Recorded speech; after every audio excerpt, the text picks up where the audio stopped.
Hey, yo, welcome to Woo Nation Uncensored. I'm Mark Madden. I'm joined as always by the star of the show, the 16-time world champion, the Nature Boy, Ric Flair. And Nate, we got some bad news to talk about today, and that's the passing of Scott Hall at age 63. Complications after hip surgery, a blood clot, 3 heart attacks, just devastating news to those who knew him, like both of us did. Yeah, it was horrible. We're way too young. Having been really sick, I know, I thought when they said they were taking him off life support that had implied he was getting better. So, terrible loss. Was looking forward to seeing him and Kevin at WrestleCon. So, stuff like that scares me. And I really feel bad for Kevin Nash. Kevin Nash adored me. I don't know Scott's family that well. I met his brother one time, but I know Kevin. Thought, they were like real brothers, close to people to me. No question, they were a match set by any definition. Sean Waltman figures in there too, and certainly the Wrestling World Morning Scott. A bunch of tributes last night on WWE Raw. We're taping this on a Tuesday this week, and Scott Hall will be missed by those who knew him. Let's take a look back at Scott's career, Rick, if we could. How do you rate him as a worker among big men? He's a legit 6'7", but he could really move, couldn't he? Yes. Yeah, he's very good. It all depended on what mood he was in. But when he wanted to go, he could perform at a very high level. Well, I know you and he had a few matches, and I remember one time on Nitro, we were talking beforehand, and he said to me, visibly very excited, me and the Nate, national TV, what could be better? Yeah. What do you remember? About? Go ahead. No, I enjoyed working with him. I didn't get a chance to nearly enough, but that's a whole other issue. But yeah, I loved working with him. He was a really good performer. Now, was the NWO invasion the biggest angle in wrestling history at H? It's the only time WWE got knocked off its perch as the number one promotion. However, temporarily, I forget what the ratings advantage was for Nitro. I think it was 83 weeks, like Eric's podcast. But was that the biggest angle ever, and what made it so good? I guess you'd have to look at money drawn and merchandise, and I don't know how you compare the biggest angle ever. I gotta be honest with you. I think the biggest angle ever was DX, which was to fight back against NWO, because with the DX, it just, you throw Shawn Michaels in the mix, and Hunter, and Road Dogg, and Billy Gunn, and China. That were pretty big time too. But certainly the NWO, had a huge role in the success of WCW. Well, DX, I agree, started the turnaround, I think. Yeah. For WWE to come back and take the top spot away from WCW. But I think the NWO invasion angle, I mean, I got to give credit to Vince versus Austin. That was incredible as well. That was unbelievable. Great angle, the best. Great feud. The best. Yeah, certainly right there. But I think what made the NWO work, Nate, was people really thought it was an invading army from WWE. They wanted to believe that it was an interpromotional thing. And I know WWE filed lawsuits to prove that wasn't the case. And Scott and Kevin had to do a disclaimer on TV the night they powerbombed Eric through the stage. But people really did believe that for a bit, didn't they? I don't know if they thought that. I just think it was, it's something that had been done in Japan. That's where the idea was founded. I think between All Japan and New Japan. But it certainly, with two big main event stars like Scott and Kevin coming across, it was a big deal. Yeah, certainly the New Japan angle, which I think was new leaders versus now leaders. That's what Eric Bischoff always cited. But yeah, I think people wanted to believe it. I think the NWO invasion might be one of the last times that people suspended disbelief. Now, what was the attitude backstage in WCW, Rick, when the NWO took off? Because These were guys coming in like they were literally called the outsiders, and they got pushed straight to the top and became the focal point of the promotion. What was the talk backstage then? I don't remember. You know, I'm sure myself included, we were not, to be pushed back on the back burner. Um, I think that affected all of us, but it was kind of like at the end of my career anyway. I had been kind of, put on the back burner before they got there. So it didn't affect me as much as some of the other guys. And I think that, the only weakness that NWO had was they added too many people to it. Yeah, I 100% agree with that. I think the brand split was a bad idea. First, they Yeah, added too many absolutely. people, and then when they went to black and white versus red, I thought it just petered out from there. Yeah. To me, if they had just kept the same original group, the 4 or 5 guys, God only knows how long they would have gone with it. And, eventually bringing the whole I just thought it eluded it terribly. Well, right, it wasn't the 11 horsemen, it was the 4 horsemen, correct? Yes. Now, if Hogan doesn't join the NWO, does it work? Was that the biggest part of it? Because that was some major heel heat when that happened. Well, obviously, it was a big part of it. I don't know whether it,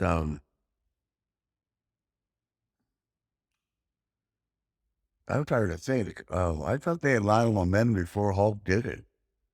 Yeah, I Uh, think so too. yeah, I'm not sure that Hulk made him or broke him up, but, or made him that way. Obviously, anything Hulk would do was big time. I didn't almost understand me, but I don't. They were rolling along pretty good without him, so I don't know. The other side of the coin of that is if Hulk had stayed good and been fighting against him, that would have been a hell of a too, and built some people around him. Does that make sense? Yeah, it makes sense for sure, and I think that's eventually what should have happened. I think Hulk should have turned good back out of it and Hmm. fought against the NWO, and then you go to some kind of conclusion. There needed Yeah. to be a conclusion. There never was. No. To me, that never was either.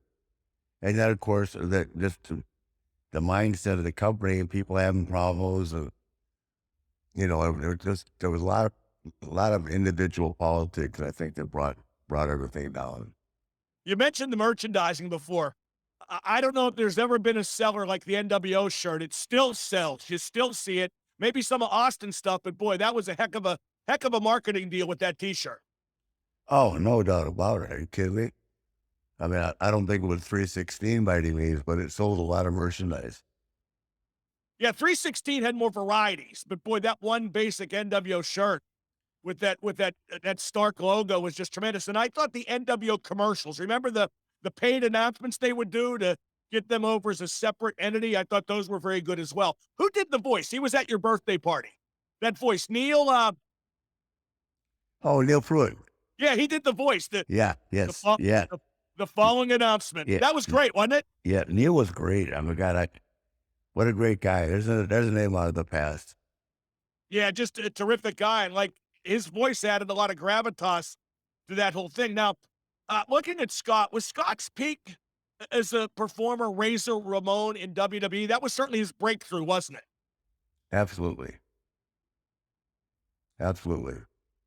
What made Yep. that work? It was obviously a knockoff of Al Pacino and Scarface, but a very effective one. And I Yeah. remember, He did it great.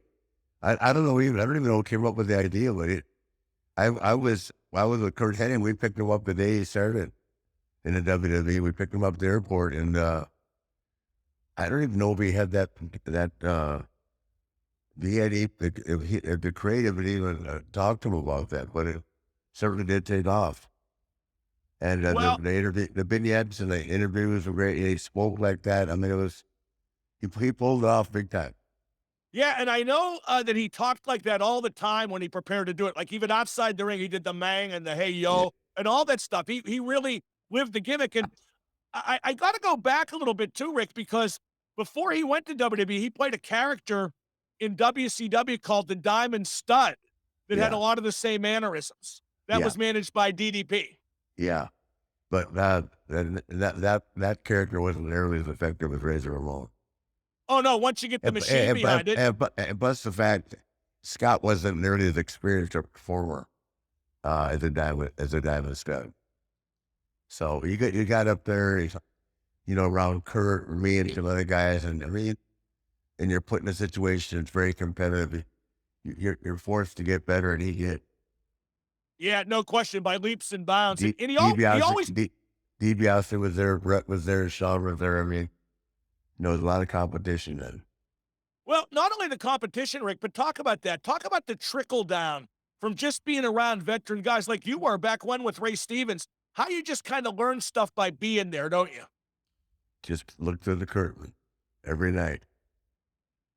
The more you watch, the more you pick up, the more you get, you have in the mindset to choose from when you need it. You never stop learning.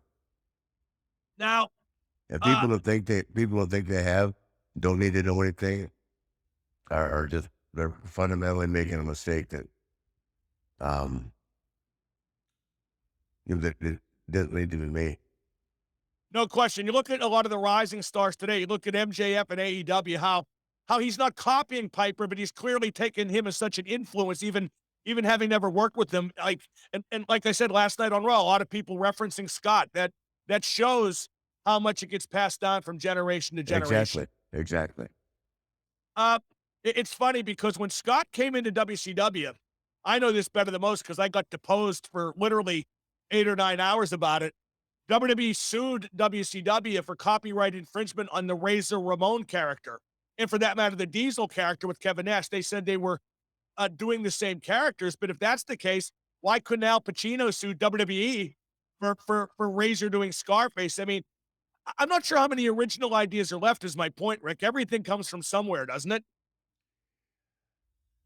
Everything except the Nature Boy. Well, that's right. You're the last of the originals. I would never say otherwise. No, I'm just kidding. But yeah, no, it's yeah, everything today is, which I think is great. I mean, everybody that's well today and has done well, most of them will acknowledge the people that attribute a lot of their success to. And I think that's great that the young guys will acknowledge people that they watch and enjoyed and grew up on. Now, how much time did you spend with Scott outside the ring? I spent a lot. And, even though he had his demons, which are well documented, I thought he was just a great guy. He did favors for people. I got fired once by WCW. Him and Kev got me hired back after a brief hiatus. I mean, like I said, the guy had demons, but I thought he had a heart of gold. I didn't hang around that much outside. I did at WWE, but he kind of did his own thing. I mean, I'm laughing now because I'm thinking about he and Mongo were a tough duo, man.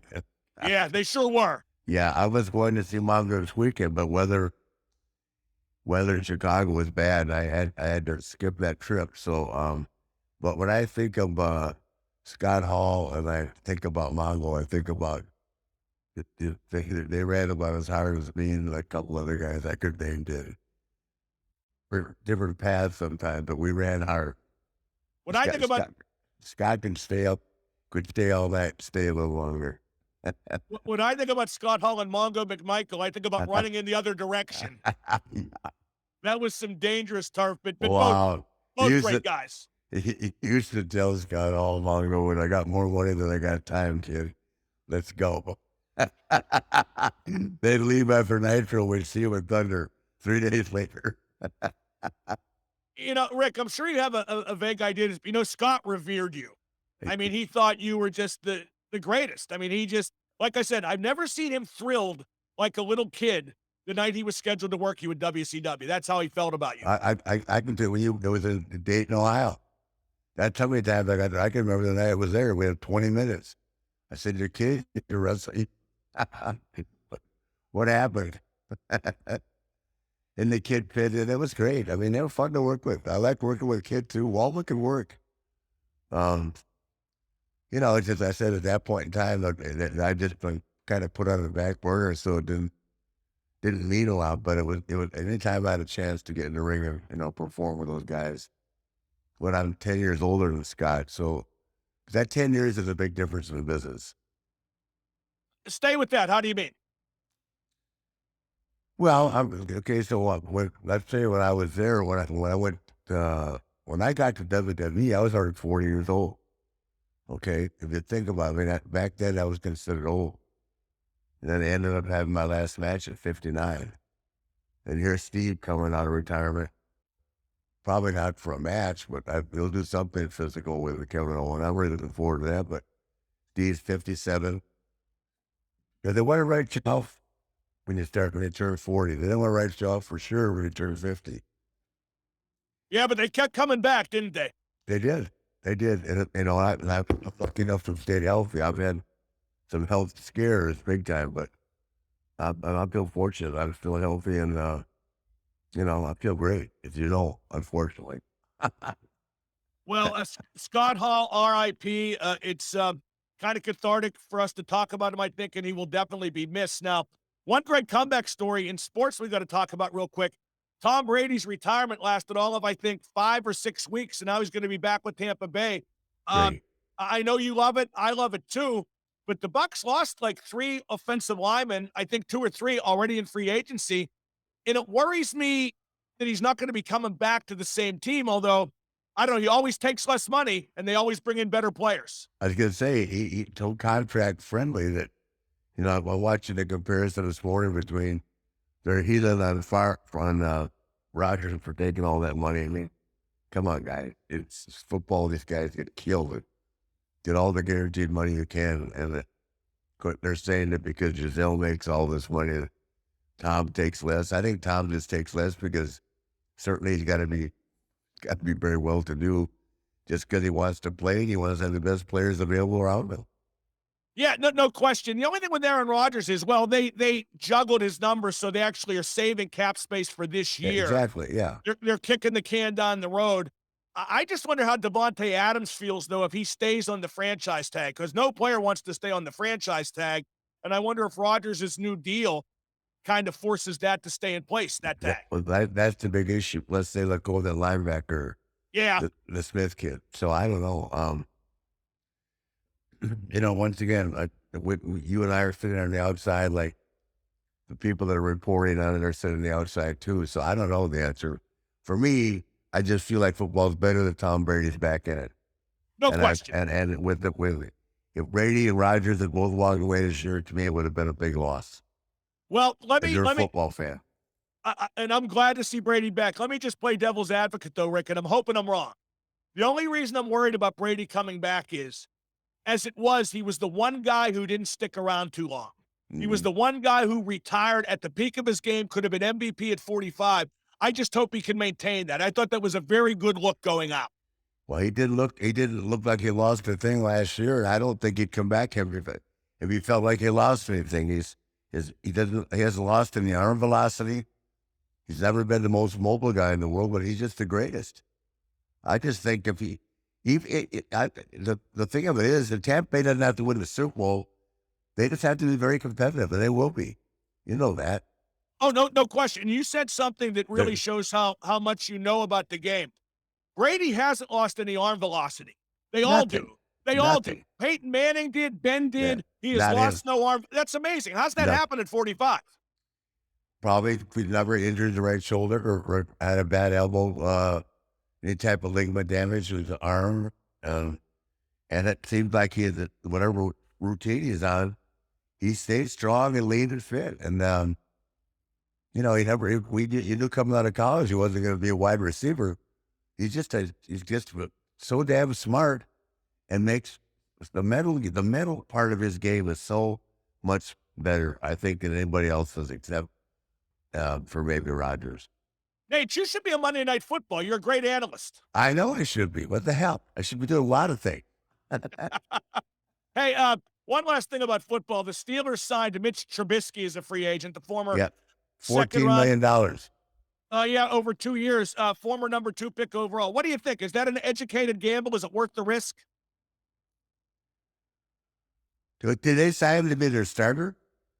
Yeah, but only on a 2-year deal. Like he's going to quote unquote compete with Mason Rudolph, but Trubisky's going to get the job. But I think what they want to do is there are all those quarterbacks coming out next year in the draft. There's supposedly as many as 10 first-round caliber quarterbacks coming out next year. So I think they want to get Trubisky to be their bridge guy till they draft one of those Well, quarterbacks. here's my take on Trubisky. Anybody that's played for the Bears in the last 10 years, you cannot evaluate how good they are because they just haven't had a team. Well, and he got them to the playoffs twice. I think that's pretty good. Twice in 4 years. That's what I'm saying. So sometimes these kids are evaluated, unfairly in my estimation because of the fact that you don't know where they they've never played with an organization that's surrounded them with a lot of talent. Now the Bears are trading Khalil Mack, their best player. So I don't know what the Bears do. I don't get that, but the Chargers are lucky. Yeah. The way to win in this league, Nate, is you get a good quarterback who's good right out of the draft and is on a rookie contract where you don't pay him that much. That way you can build a team around him because you have cap space. Once you get to that superstar quarterback contract, unless you're Brady or Rodgers or a very, very top echelon guy, it really screws up your cap and there's no way to work around it. Oh, I know exactly what you mean. I love Justin Herbert. I thought when Ben got hurt in 2019, the Steelers should have tanked the season. They should have tanked to get Justin Herbert. They screwed up. They went 8-8 when 8-8 didn't matter. Yeah, but nobody knew Justin Herbert was going to be this good either. Come on. I don't know. I mean, this good, you're probably right, but they knew he'd be good. But here I am talking like I'm working my day job. Now, hey, Jeff Hardy, we knew this was going to happen. He's with AEW. No surprise. I've said AEW signs too many guys, and I stand by that. But you got to sign Jeff Hardy. There's only one Jeff Hardy. Absolutely. Jeff's one of the elite guys in the history of our business. And he's been around a long time. He's just as good as he ever was. I agree. Just as good as he ever was. And very few guys can say that. You could say that back at Jeff's age, but very few can. Mm-hmm. No, Jeff, every time he's sustained, he's had some horrible injuries, but by the grace of God, he's been able to heal up and come back, and he never loses his figure, or never loses his level of conditioning. His physique looks good, and he's just a very colorful individual. I mean, the fans love him. He sells a ton of merchandise. So I'm just happy. I like the Hardys period, but I'm really happy to see Jeff back up and running. Yeah, me too. I'm glad he's back on TV so quickly after leaving WWE. He had the no compete that kept him off, but WWE tried to, make him the bad guy and him leaving. And, I think they, however, intentionally misdiagnosed what was wrong with him. I'm just glad to see him up and running. Me too. I'm a big fan of Jeff as I am Matt. So I look forward to seeing them on TV. They can put Jeff Hardy and Matt on. And I like the stuff they're doing with Manny. Andrade as well with Matt. So. Well, that's the feud now, I guess, right? Yeah. It's them against Andrade's group. That'll be hot. Yes, very nice. Now, we talked about this a couple weeks. And some really good matches. Yep. Andrade's a working fool, man. No question. Yeah, he can work his ass off. One of the very best. The Hardys are two of the very best. It's going to be really something to see. And a couple weeks back, Nate, we talked about this, but let's refresh the memory of those partaking today. Do you like the Hardys as a tag team, or do you like using Jeff as a single? Within the context of what they have in AEW, what's the value there? Well, the luxury of Jeff, just because he, been featured more as a single, I think, than Matt. I don't know why, but I think the value is that Jeff can go either way, and he can be the championship contender in a championship contention match or contender for the championship, and he and Matt can be a great tag team. I mean, they have the luxury both with it. Jeff is a big plus and a huge sign for them. Yeah, my instinct is I would go with the Hardys as a tag initially, and then, pull Jeff out for, like you said, big-time singles matches. But I might go with the Hardys initially as a tag team. Yeah. You can't go wrong, can you? Yeah, you can't go wrong with Jeff. That's what I'm saying. I mean, there's so many things you can do with him. And Jeff can't get enough TV. I mean, and he'll be selling a ton of merchandise for him. Now, let's say they go with the Hardys as a tag team, because obviously that's going to happen, whether regularly, right away, later on, sporadically. It's going to happen. Who would you like to see the Hardys have matches with down there? Because there's so many great possibilities. um, oh God, I'm not familiar enough with all the guys' names, but they have absolutely a great match for those guys. Yeah, you see, I'm glad you said that right off the bat. That's my instinct is that FTR Yeah, and the Hardys, their styles would mesh perfectly. I yeah, think the Hardys and Young Bucks would have a great match too, and they yep, have had it in Ring of Honor, but their styles are similar. That's not bad, but they're similar. I just think FTR with the context of the Hardys, the way they work would be awesome. yeah. I like the guys that are strong on the ground and just as well as guys that can work and fly like Jeff or Matt. But Now, I think that I like where the Usos can do both, but the Usos are really really strong on the mat as well. And like you FTR, you bring up a good point. The Usos can do both, and I think that's what makes them elite as much as anybody. yes, and Now, they're big. yes, absolutely. And they have the connection with Roman. Just so much to like about that whole act. Now, AEW also signed William Regal. What's his value, Rick, as a non-wrestler? Obviously a great promo. Well, I didn't even know that he had gone though. I saw him last week. Um, my first reaction is, what did Hunter say? Good Lord. They were such close friends. I don't know. It caught me off guard, but I certainly am happy for Steve Regal. He's got a great promo, and he brings a lot of authenticity to the product. I mean, he's an authentic guy. He's a man's man. The guys respect him, and the words that come out of his mouth, his promo last week was fantastic. Yeah, and then he apologized on Twitter because he went too long. That's being a real pro, isn't it? I wouldn't have bothered him. I would never apologize on Twitter. But, Well, I'd never apologize if I'm William Regal for talking because yeah, everybody yeah. wants to hear him No, talking. it was really good. Now, Regal's also a great teacher of wrestling. Had a big Yes, role in that regard in NXT, and he can verbalize it. He makes teaching it accessible and easily understood, and I think there's a strong value in that, especially with the young guys for AEW. If you go to him, he'll make it clear what should happen. exactly. And he probably can still do it. Oh, no question. I'm not sure what his health status is, but physically, I imagine he could still probably do it if he had to. He's a great guy. I think in short spurts, yeah, he could. I know he had a few health problems No, back, no, but I don't mean wrestle in the ring on a show, but wrestle with the guys that's Chi-Chi. that's what I meant too. Yeah, I think he Yeah. could too. He had some health problems in 2018, but he says he's, totally over those. So I think he's a great addition. And like I said, I will always have time to listen to him talk. What What, were his health issues in 2018? not specific. I'm not sure, Oh, but just he referred to them on Twitter, and that's it. That's his business. But he says he's 100% now. Now in that vein, Rick, would you be a good teacher? How many wrestlers have you had direct impact on? I think you probably would be. well, I have a lot of impact on wrestlers that you're familiar with. I mean, the guys I helped along the way. Um, I mean, I basically was started with Ricky, and then I went from Ricky to a couple of different guys, and then Sting came along, and I had the privilege of working with him a lot when he was first starting, Luger. Um,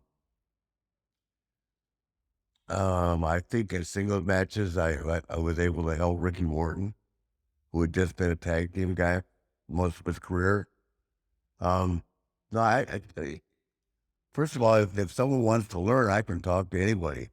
It's the guys I think they know too much that I have a hard time working with it, or even like I've said this before 1,000 times. If somebody asks my advice, and I give them my advice, and they walk over to somebody their age group or somebody else that knows nothing about wrestling, to ask their opinion, then they've lost me. Yeah, and Or we've known. or if they turn on the internet to have somebody that just that's what it is. But the internet, unfortunately, it is brutal how much attention the guys and the girls pay to the internet and comments that are made. Well, that dates back to WCW. That's where it all started when we started doing all the internet stuff there. I Yeah. mean, we had that audio show and the guys in charge paid attention to it, way too much attention to it. Yeah, pretty soon everybody's great or everybody's terrible. I mean, it's fans just reacting, and fans, of course, they're going to interact. They're right, and it's their privilege. But that should never have a wrestler or put a wrestler or help him determine how successful he is in what he's doing. Talk to Vince McMahon, talk to John Laurinaitis, talk to Tony Khan, go ask Arn Anderson. I mean, ask people that know. Tully Blanchard. I mean, there's a lot of guys around that are available that can give a good young wrestler some good advice. Who would you say is the best teacher of wrestling you've encountered? I have my idea, but you go. The best teacher of wrestling that I've ever encountered. Yep.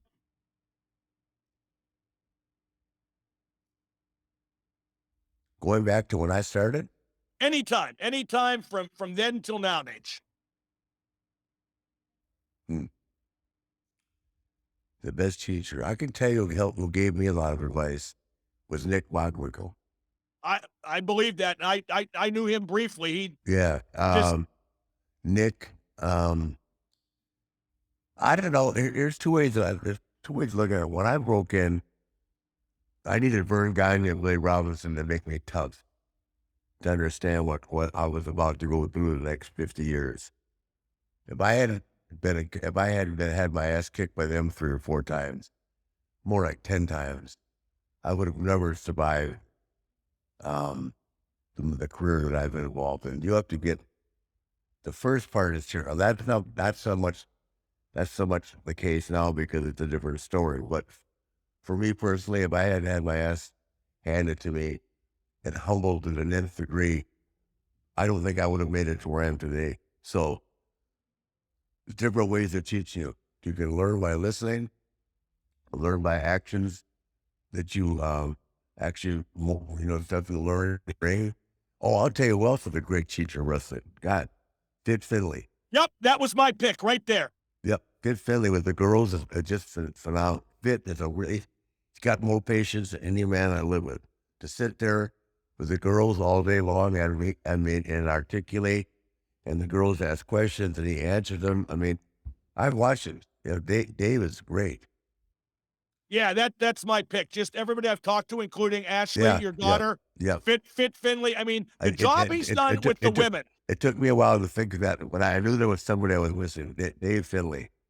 Well, I've had too many women, Nate, including your daughter, including Sasha. When I've interviewed them, Natalia just say that Fit Finley is the reason that women's division grew so fast and became so good. I can believe that. He certainly had a lot to do with it.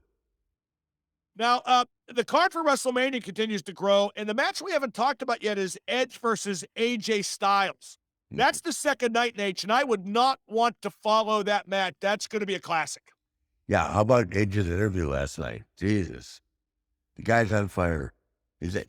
Edge is at another level right now. Both of them. Yeah. Oh, I know, but I meant AJ hasn't spoken since the concerto, has he? I don't think so, no. No, but I mean, AJ will come back, but I mean, that hell of a match. Hell yes. What makes But Edge... they're going to have a lot to follow because they're not to follow the Queen of Ronda for the first night. Well, that's right. That's right. They'll still be talking about that. I think so, too. I think so as well. But Edge is an all-time great. We knew that already. But what a great comeback, Nate, from a neck injury at 48, which he is now after 10 years off. There aren't many better comeback stories, are there? Not really. Not that I can think of. What do you think made him decide to do it? Because I thought Adam was done. The way he talked, I knew the severity of his injury. I really thought he was done. I did too. I was one of the days that he told me that he'd gotten cleared. I think he just fought and looked around. It's kind of like when I was sick.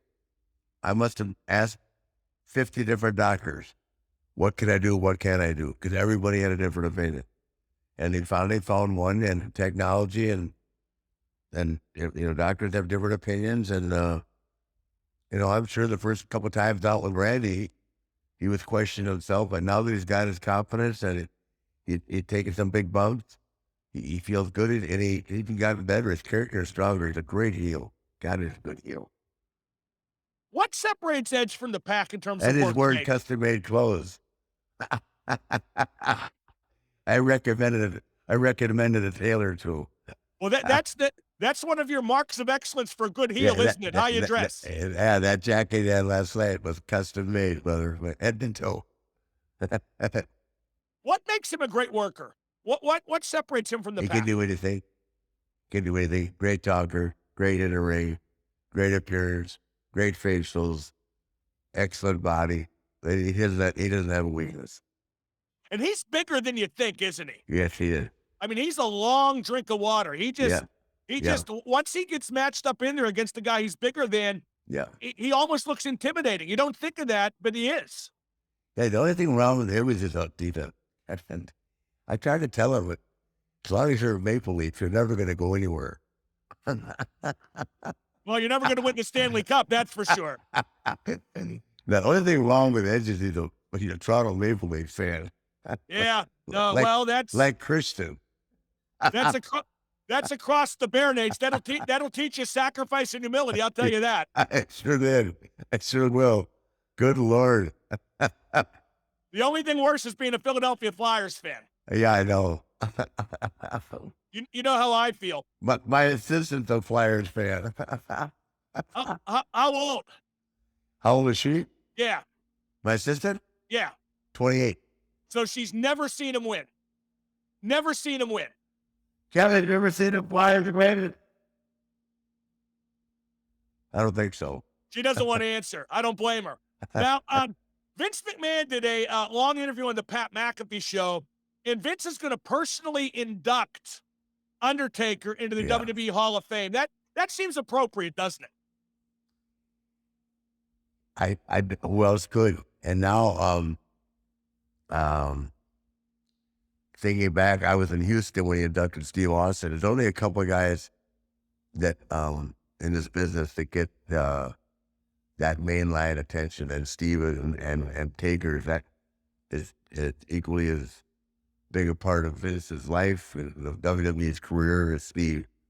So when Taker, when Vince started going down Steve's resume at box office and that, it was amazing. And Vince is able to articulate and do things that make everything just sound amazing. I'm sure that the introduction speech, he'll work on it. Half of it, 90% of it will be from the heart. I wouldn't be surprised if he didn't break down a little bit, because Taker's meant that much to him. It meant that much to the business. He certainly means that much to me as a person. So I'm really looking forward to it. Well, and Taker being now officially retired and going into the Hall of Fame, that really does signify the end of an era, doesn't it? Absolutely. I think that's where the emotion will come from. I mean, for Taker, the man. An unparalleled era.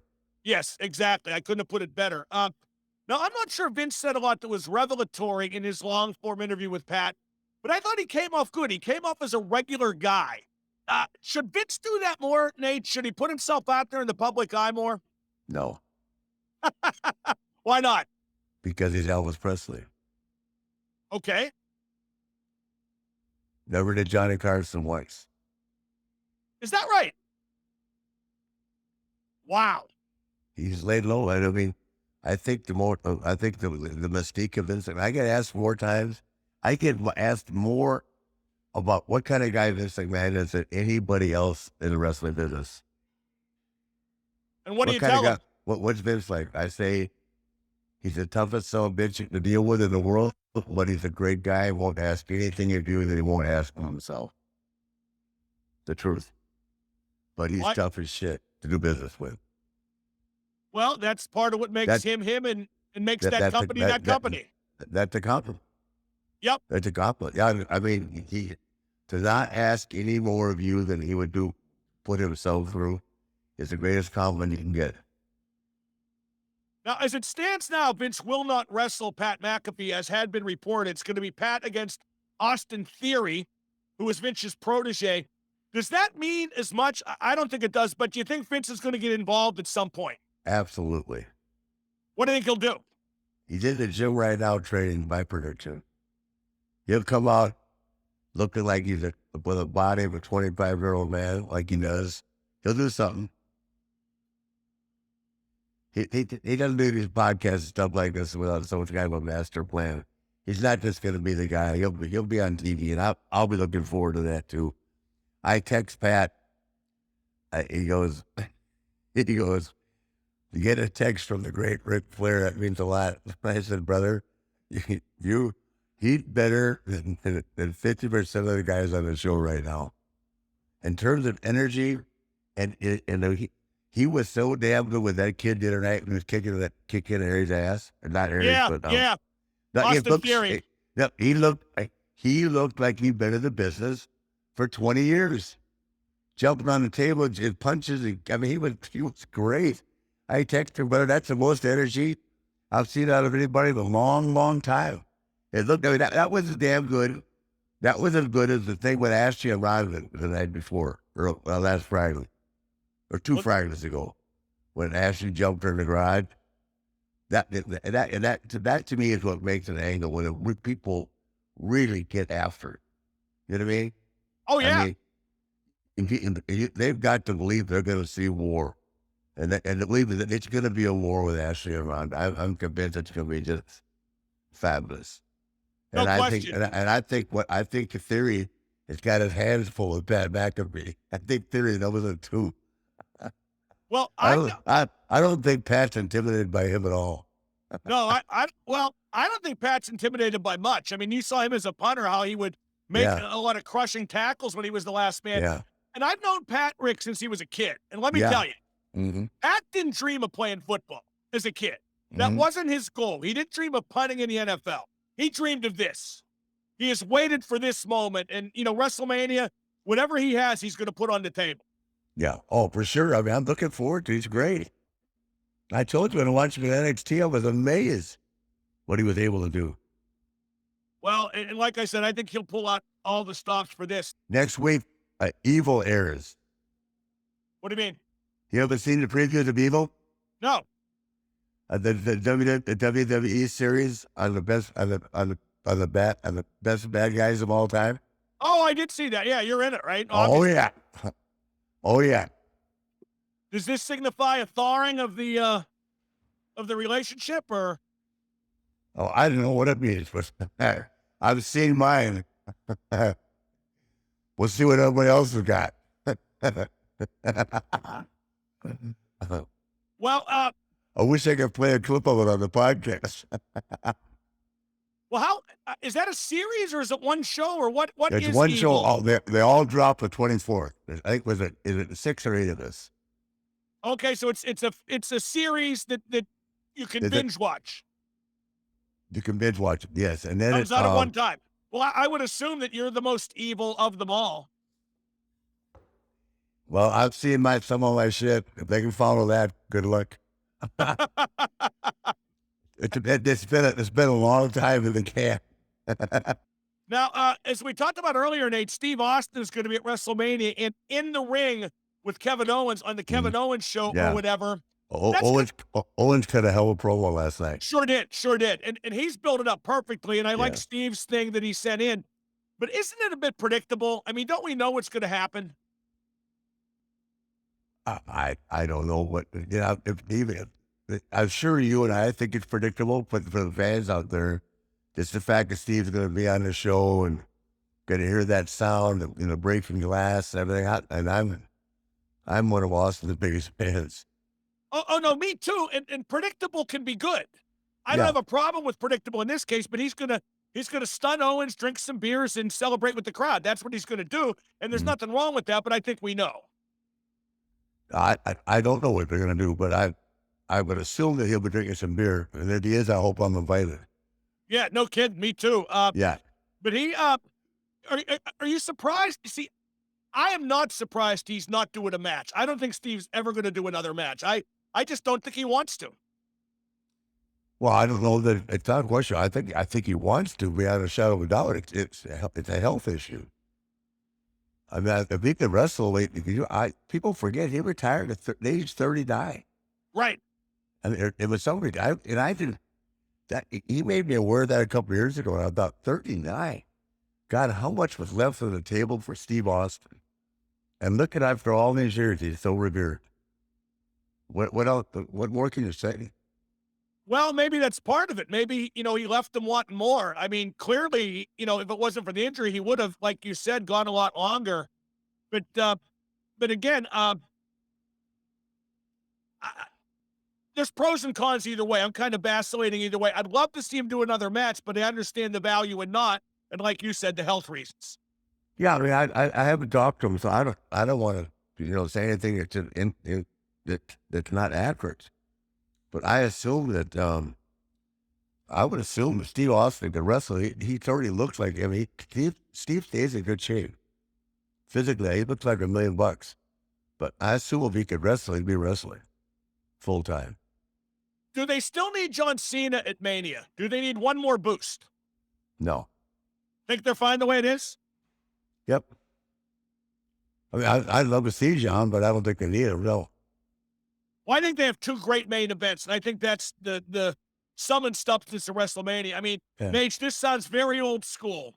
Well, John is so wrapped up in Hollywood now and doing so well. I mean, he's in South America right now for a couple months. So, that's a big sacrifice and a big commitment when you start doing the acting full time.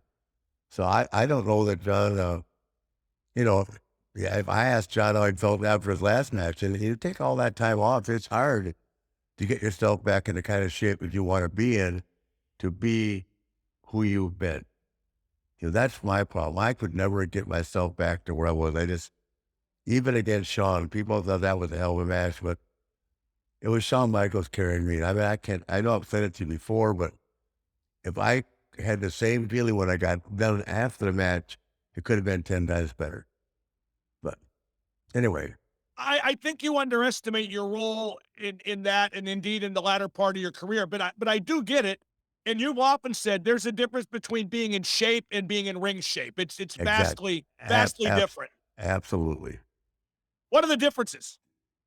The pace. You can do all the cardio in the world. It's not like getting in a ring in front of 50,000 people, and nervous and sweating, and when I was at the top of my game, I didn't think about anything. I was worried. But once you've had any kind of a self-confidence issue, it's very difficult to swing that back around. And I did that. I had at a young age, and it came and it went away. Then I got it back again, and for various reasons, I just never ever got back on my feet. Well, if I'd started the match with Taker in 2018 at WrestleMania 18, if I'd started the match like I ended it, it would have been 10 times better. Well, I thought that was great. I thought the HBK match was great, and I think WrestleMania is going to be great, like we've been saying, because I do too. A legendary main event on each night. But I do want to ask you one more question. We've touched on this. We've talked about the pros and cons of WrestleMania being 2 nights and not 1. And you brought up a compelling argument that, you want to get everybody on the show, and it sells out both nights, and the fans want it. But somebody who works in wrestling said to me recently, they don't have 2 Super Bowls. And that kind of resonated. I get where that's coming from. Yeah, but whereas the Super Bowl was, 4 hours long or 4.5, WrestleMania in New York was until 1:30 to 1:15 in the morning. So when you have that many people on the card, I don't know. I guess we'll see how it goes. But for me, it's just two days, which I love. The more wrestling, the better for me. I don't disagree. I just think unless you're such a die-hard basketball fan that you're watching that. I mean, to me, I think 2 days of wrestling is great, and and if it gives more kids an opportunity to say that they were at WrestleMania, which is a big, big deal, because there's so many football players that say have never been to the Super Bowl, right? Think about it. Never been. And they make all this money, but never to the Super Bowl. To say they've been on a WrestleMania, I mean, I tell Asher all the time, this is so damn big to be main eventing WrestleMania. I never did. never, I was a co-main event, and I think they would have put me and Sean on last, and I asked that in Orlando, but I always think the title should be last. So when my career is considered great or good or whatever, I never main event WrestleMania. I main evented 10 Starrcades, which doesn't mean anything compared to WrestleMania. I mean, in my mind it does, but it's not the same. Yeah, in my mind it does too, and that's one thing that I'm sad has been maybe not lost, but been obscured is the legacy of Starrcade, because that was our WrestleMania, and it was It was. at the time it was just as big, and I don't say that lightly. Oh, at the time, well, at the Just time as it big. was. Yeah, absolutely. Absolutely. And some really great wrestlers participated in it. So Now, Cody Rhodes has not yet signed with WWE. Do you expect him to show up at WrestleMania? What seems to be going on there? I can't get a read. I have no idea either. He has not signed with him for sure. For sure has not. At least not been announced, certainly. Huh. I have no idea. I could ask, but I just, kind of leave. We chatted via text when I heard that he left, but I have not asked him lately what's going on. I'll just wait to be surprised. He's in a good place. He and Brandy are very happy. They got a baby. I'm sure he's okay financially. That's what matters. He'll make the right decision. Oh no, I'm sure he will, but and maybe this is the cynic in me, or maybe the realist. When you leave one, you have to have a landing spot with the other, or you wouldn't leave the one. Now, maybe he would, maybe he's happy, maybe he's going to be a stay-home dad for a long time, but I just can't believe something wasn't prearranged that exists now and we don't know about. And it would not shock me at all if he showed up at Mania. Wouldn't shock me either. I think it'd be great. Maybe they'll shoot him right into an angle, which is a great way to get a guy started, because he certainly doesn't need miscellaneous TV time. No, they know who he is, don't they? Absolutely. You see, Absolutely. whenever I think about Cody, I always think what Dusty would do. Yeah. And Dusty, leaving AEW after creating it, that's something he would do. And showing up at Mania is something he would do. It reeks of Dusty. Yep. Well, think of it as what I like to hear is Dusty Davis still being mentioned. No question. No question. And it always will be. Yep. Now, Nate, we talk a lot about FTR, the tag team on this show, and I'm a big fan, and so are you. And they announced recently they're doing a tour of indie shows this summer, doing matches, and so are the Hardy Boys. It goes to show that guys want to work, doesn't it? And maybe there's not enough TV time anywhere with any promotion. Yeah, I don't know anything about that. I just hope, I hope that when those guys do this, they understand, because I don't know what their contractual commitment is, but anytime there's a problem, I worry about the guys getting hurt on the independent shows. No, I would too, but I see their point, because, and don't get me wrong, these guys haven't told me that. I'm just telling you how I would feel. But I think they don't think they're working enough. I think they think they're not on TV enough. I think they think they're not featured enough, and they're going out there to practice their craft. I don't know those. I don't know. I don't know the answer to that. But certainly the Hardy Boys are going to be featured a lot right now. Yes, but by the same token, they can get out there and sell it. And Nate, let me tell you, these guys are getting big paydays on these shows, so I can see it from that point of view as well. Yeah, I absolutely right. So I don't know, but when you're as good as those guys are, you don't need to go out and practice at independent shows. I don't know if they're practicing. I wouldn't. Well, it's to stay in shape. I think they're doing it because they want to wrestle teams they haven't wrestled. Like they're wrestling the American Wolves, who used to be big in Impact. I can see. Put it this way, I think I'd probably do it. Yeah, well, I don't know. I'd have to. I hope they're getting paid a lot of money. I think they probably are. If they're getting paid a lot of money, then I'm all for it. But to step away from a major promotion and go work at an indie show, that's going backwards to me. You wouldn't see Taker do it. You wouldn't see Austin doing it. You wouldn't see me doing it. Yeah, but the thing is, Nate, again, playing their advocate, you guys were on TV every week in a featured role. You know what I mean? You guys didn't have that hunger, perhaps. Whereas, like, again, I've said it many times, I'll say it again, AEW has too many guys. and you don't get featured there. Not all the time. I mean, we've agreed you can't be a star when you're rotated off TV. And these guys are being rotated off TV. All of them are. Yeah, I don't know the answer, Mark. I don't. I just don't think I would. If I want to be a featured guy in AEW, I wouldn't put myself into an independent situation unless the money was really right. By the way, our crack producer Steve Kaufman, who is the heart and soul of this broadcast, he just sent me a note. FTR worked 27 AEW matches in the entirety of 2021.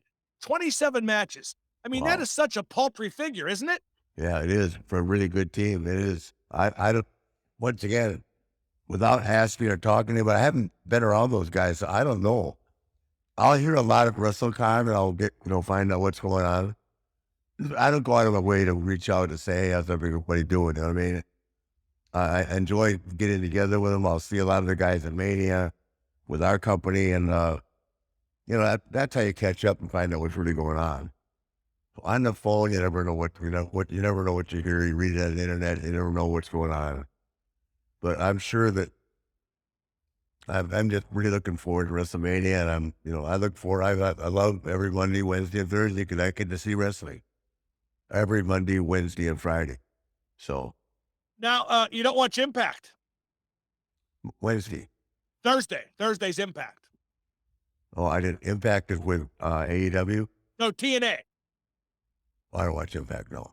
Okay, well, it's a good talent there that we'll talk about at some point on the program. But now, Tully Blanchard is no longer managing FTW and FTR rather, and apparently isn't with AEW anymore. Did that surprise you?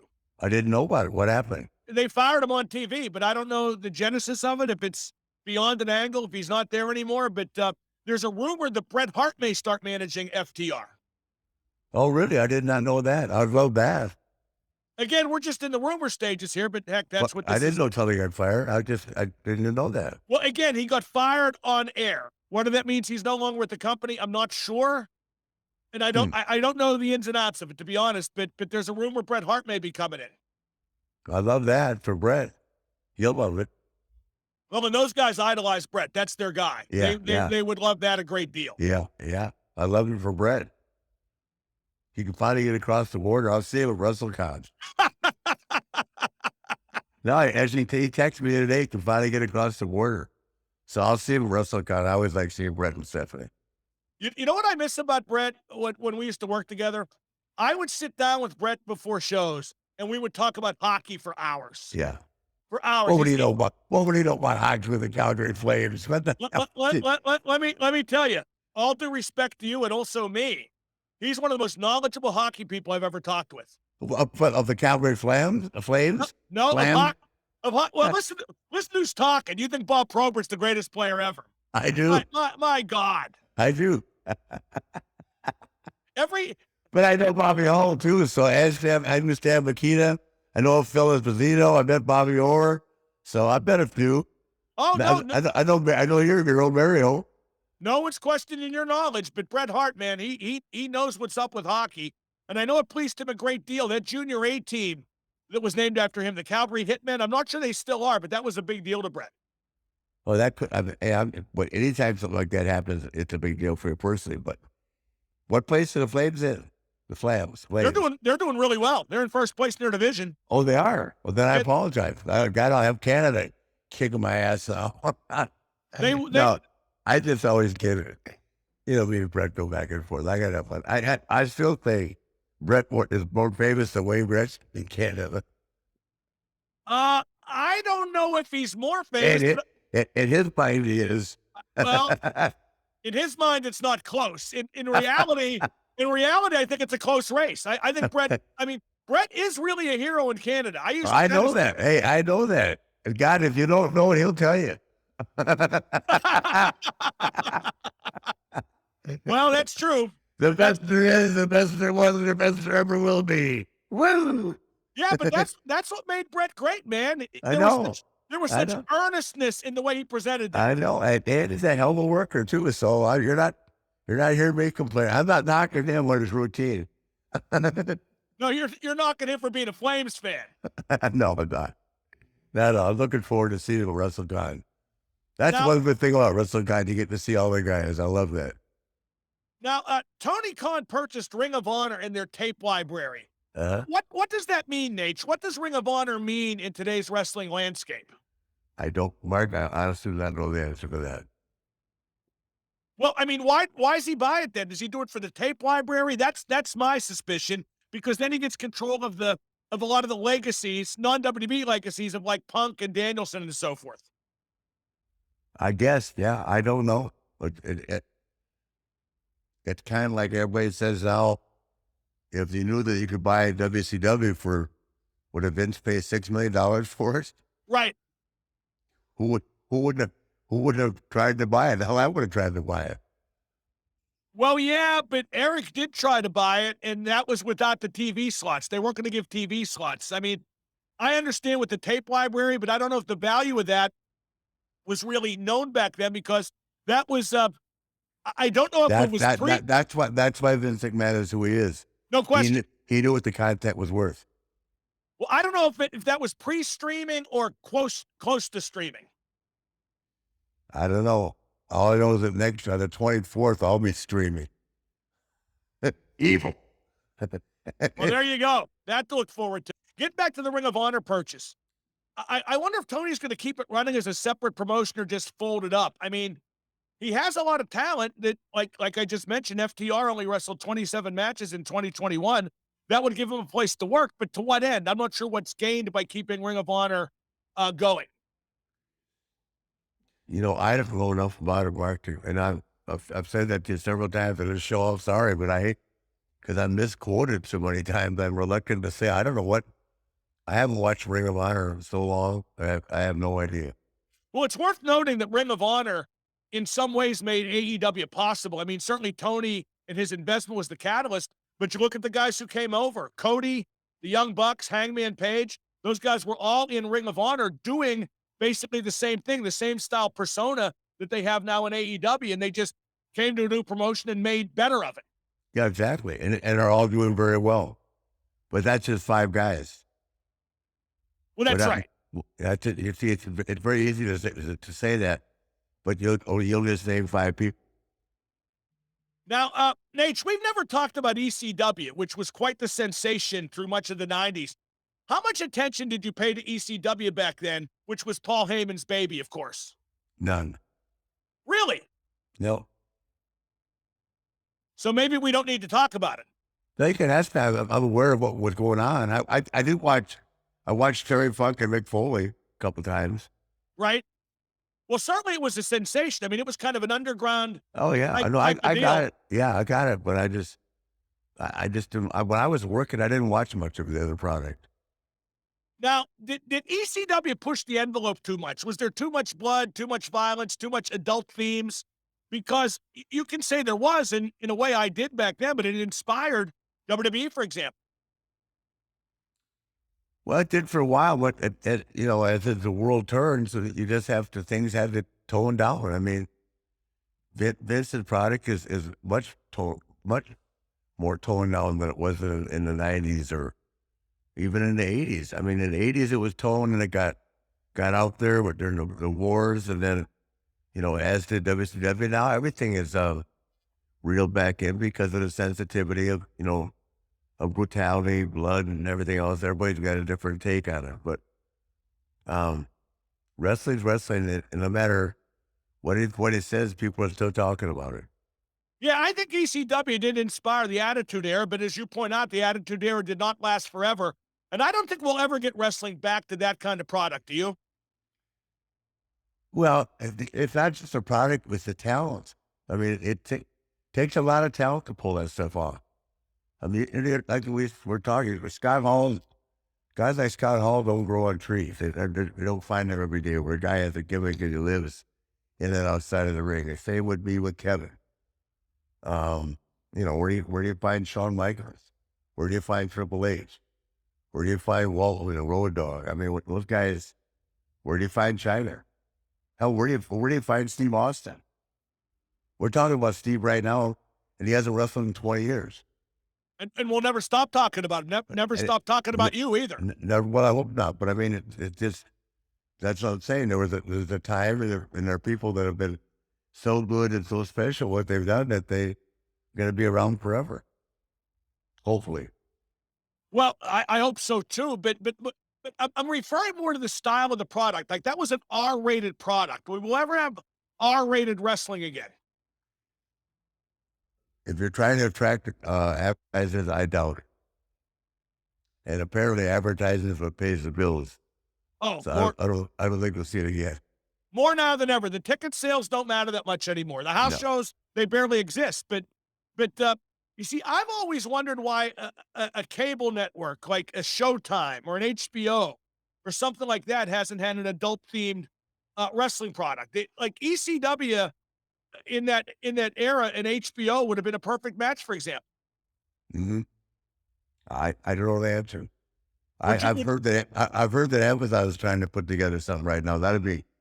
They have the money to do something big. Wow. Really? I had not heard that. You ever heard that? No, that'd be huge. Yeah, I just heard it the other day that they're interested. But then again, I heard that. That means that please don't somebody out there say Ric Flair said Amazon's going into business. I didn't say that. Well, I heard that because they see the money that the WWE's making. Hand over foot. The thing with that, though, Nate, is I don't know who's left to get to run it.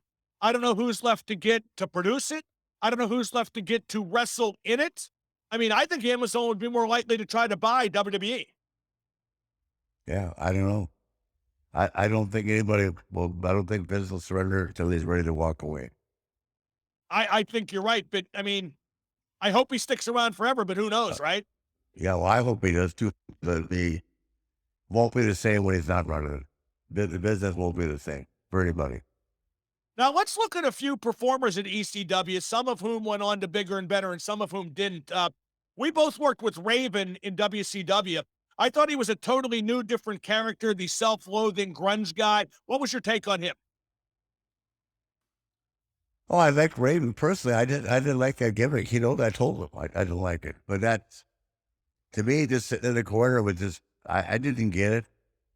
It's nothing against him personally, but I don't understand. I don't see how that draws money and how that creates any level of excitement. Was it different? Yes. But, you know, excitement to me is Pat McAfee. It's Ashley and Ron on the internet. I mean, there's different things that it's Roman jumping on Brock. I mean, I like the action and the violence, or the attempt at creating a violent situation. What about Sandman, the drinker and the smoker? It was like the after show came to life. Mm-hmm. What'd you think of him? As a person, I liked him. I couldn't stand the gimmick of that.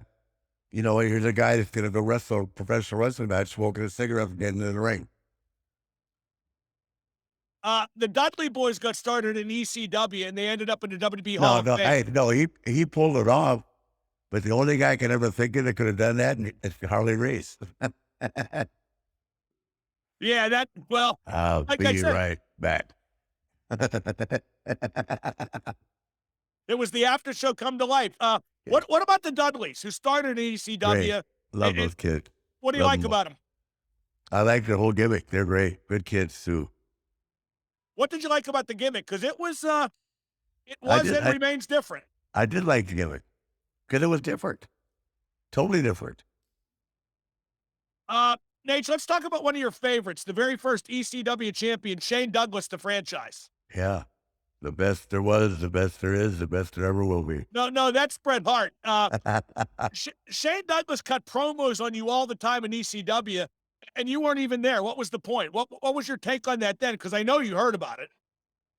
My take on it then is I probably told you then was to get some attention. Who's Shane Douglas? Who is he today?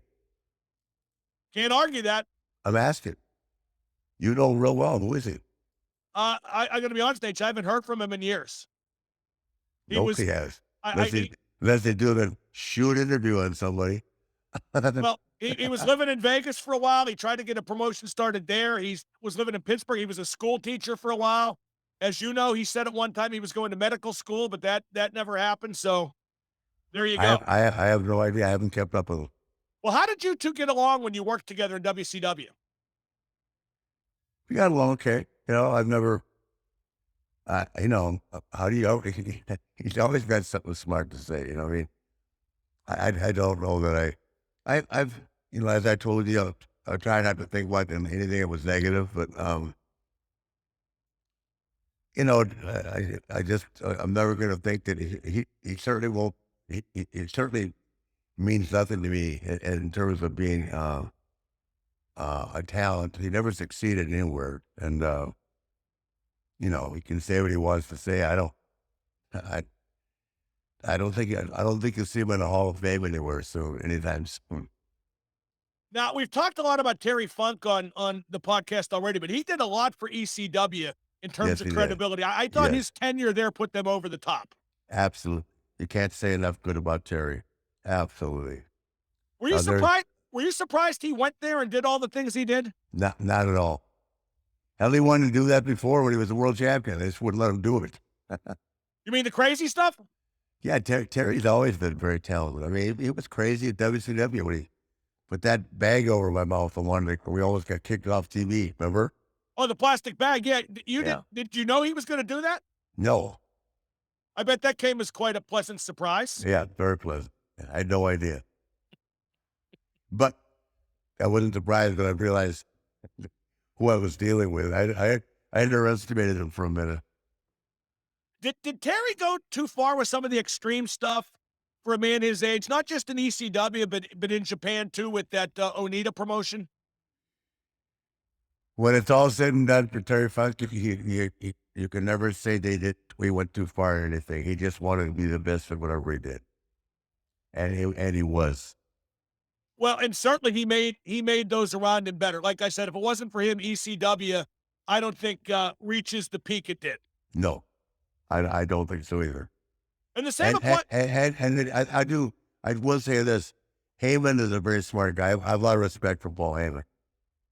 Paul did a really good job with him.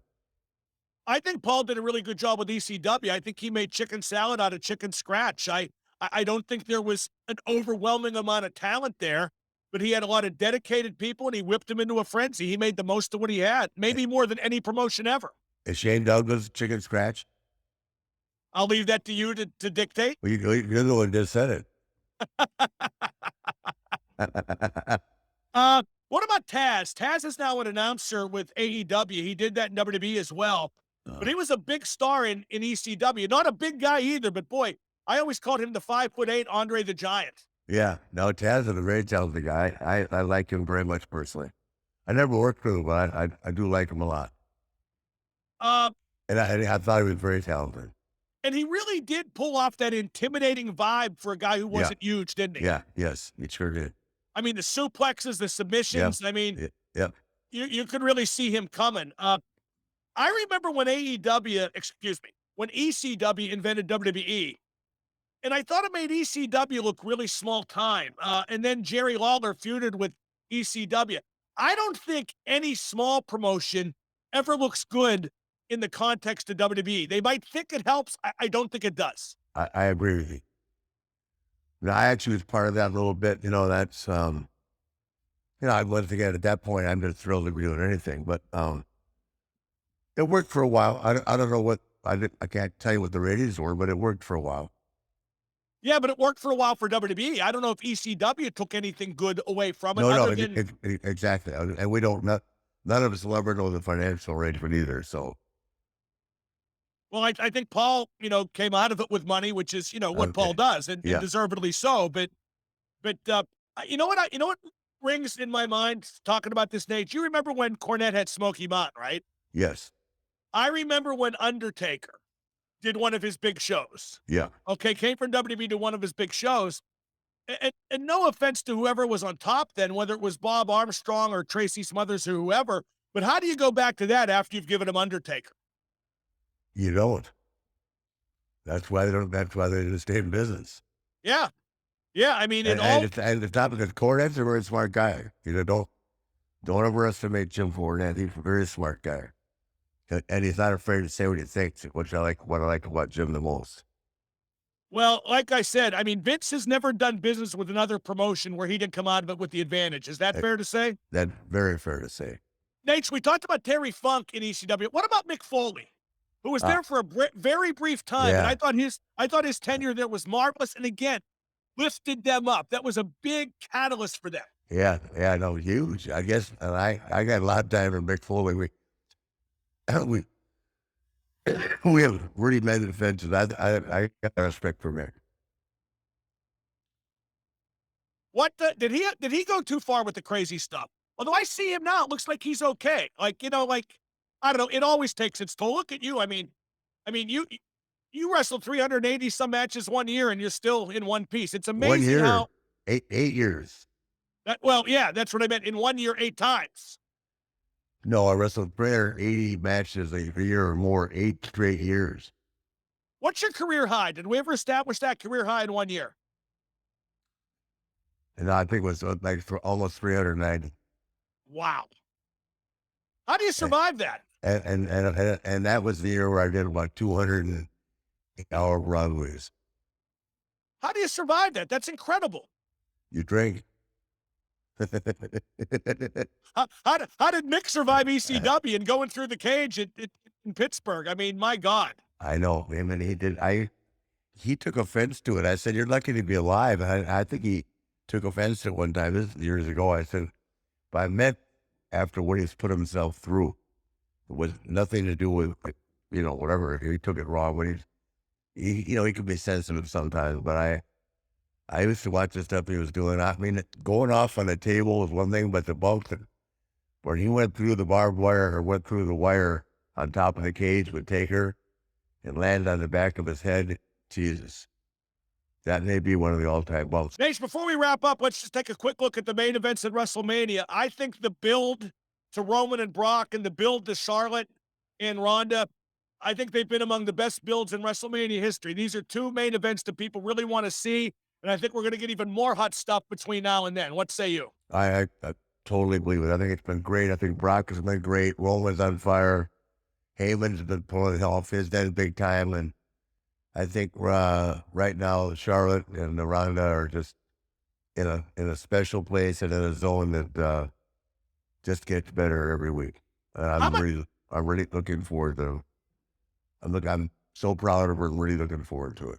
How much time would you give each of those matches, Nate? I mean, because less can be more, but I don't think that's the case, especially with Charlotte and Ronda. I would send Ronda and Charlotte to the ring knowing that they had no time. What do you mean? That they had as much time as they wanted. Oh, okay, just go. Go. What about Brock and Roman? Same thing. Now, this is really a marquee thing to say, but who's going to win those matches? I mean, but by no time, I mean, they both deserve, not counting entrances, they both deserve 30 minutes, at least.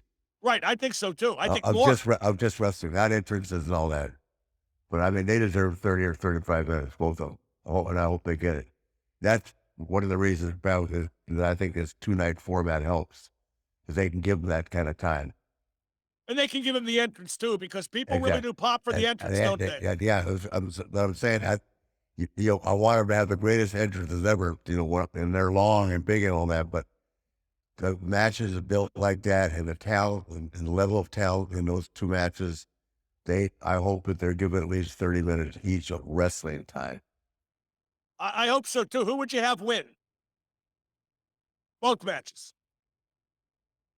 Who would I have win? This is a funny answer you're going to give. You're not going to like this, but if it's as good as the build, it doesn't matter who wins. I won't be disappointed in a way. I totally agree with that. The one I'm a little antsy about is the quote-unquote unification match. Because I don't know where you go from there after you unify it. I just hope they're... Well, they've got a plan. You know that. Yeah, they got a plan. They always do, but I just want a definitive finish, don't you? Yeah, I think there has to be a definitive finish in both of them. I mean, this doesn't, I don't know the answer to this, but I feel like there'll be a finish for both of them. And as long as they have the time, it doesn't matter who wins or loses, because I'm sure they'll be that good. I'm that confident in those four people that they will deliver probably something they haven't seen the likes of in a while. Could not agree more. Nate, great stuff as always. I think you have one more match in you, just like Tom Brady. Oh, What do you hell think? yeah. That is Ric Flair. I'm Mark Madden for Woo Nation Uncensored. Tell him, Nate, one more. One more time, Woo Nation Uncensored. Mark Madden and the Nature Boy. Woo! See you next week. Yes, sir.